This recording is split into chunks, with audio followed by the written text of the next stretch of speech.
নমস্কার বন্ধুরা, তোমরা সবাই কেমন আছো? Welcome to my channel. আজকে আমি চলে এসেছি পূর্ব মেদিনীপুরে কপালকুণ্ডলা মন্দিরে। অনেক বছর আগেকার এই মন্দিরটি।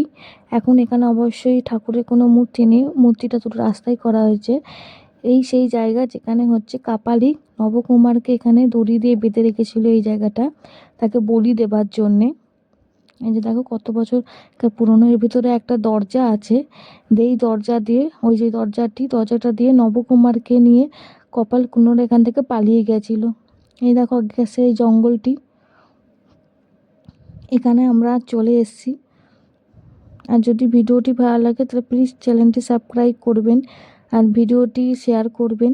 আর দেখো কত বছর আগেকার পুরনো। এখানে নবকুমারকে বেঁধে রাখা হয়েছিল। এখানে আগে কালী পুজো এখানে হতো।